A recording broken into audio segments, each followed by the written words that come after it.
அந்த வருஷம் 2025 ஒரு அருமையான ரிசல்ட். கீழடி நாகரிகத்தை வந்து எடுத்து அதை வந்து அந்த பொருளெல்லாம் ஆய்வுக்கு அனுப்புனாங்க. ஆய்வுக்கு அனுப்பிச்சதெல்லாம் வந்து உங்களுக்கு இந்த கார்பன் டேட்டிங்னு கார்பனை வச்சு கணக்கிடுதல், வயதை கணக்கிடுதல். அந்த இதை வச்சு கணக்கு பண்ணதில் கிறிஸ்து பிறப்பதற்கு முன் 3345 வருஷம் இது இந்த இரும்பு கண்டுபிடிச்சிருக்காங்க அப்படின்னு ஒரு ரெக்கார்டு வந்துருச்சு. இந்த ரெக்கார்டு வந்ததுக்கு பிற்பாடு இப்போ பெரிய மறுமலர்ச்சி, வெளியே சொல்ல மாட்டேங்கிறாங்க தமிழர்கள். கீழடியை எல்லாரும் கொண்டாடணும், சிவகலையும் கீழடியும் ஊர் ஊராக அப்போ கொண்டாடணும், தமிழை வந்து எடுத்துகிட்டு போகணும். என்னென்னு கேட்டிங்கன்னா, நம்ம வந்து இன்ன ஊரில் இந்தியாவில் உள்ள ரெக்கார்டு வந்து கிறிஸ்து பிறப்பதற்கு முன் 1800 ஆண்டுகளுக்கு முன்னாடி கங்கை பகுதியில் தான் நாங்கள் இரும்பை கண்டுபிடிச்சோன்னு ரெக்கார்ட் ஆகிருக்கு. இன்னைய ஊரில் இந்திய வரலாற்று ஆசிரியர்களும் கங்கை சமவெளி தான், காஷ்மீர் தான் பெணாத்திட்டு இருந்தாங்க.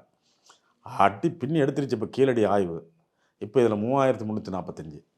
ஆக இந்த பாணன், பறையன், கடம்பன், துடிலிருந்து பல சாதிகள், 39 சாதிகள், 182 பிரிவு, இவ்வளவுலாம் அசிங்கப்பட்டு போனாலும் இப்போ கீழடி நாகரிகம் உங்களுக்கு சக்குன்னு 3345 வருஷம்னு சொல்லுது.